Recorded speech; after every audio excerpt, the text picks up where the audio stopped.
Kamusta mga kabasketballista? Tinalo ng Jordan ang Malaysia 70-64. Pinangunahan ni Omar Hijazi ang Jordan sa kanyang 16.7 rebounds, 2 assists, habang nag-ambag naman ng 15 points, 4 rebounds, 3 assists, 2 steals si Yenjon Chowa ng Malaysia.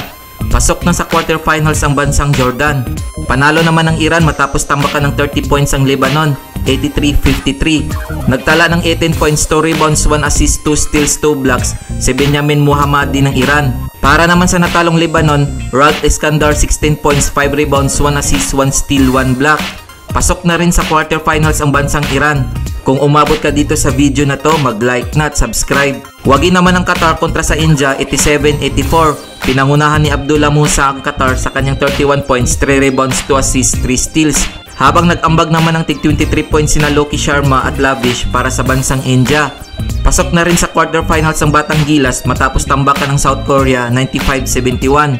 Pumakot ng 25 points, 1 rebound, 5 assists si Joaquin Ludovici ng Batang Gilas.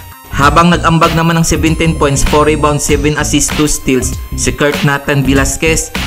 Bon Ervin Daha 13 points, 10 rebounds, 1 assist. Kiefer Louis Alas 11 points, 13 rebounds, 4 assists.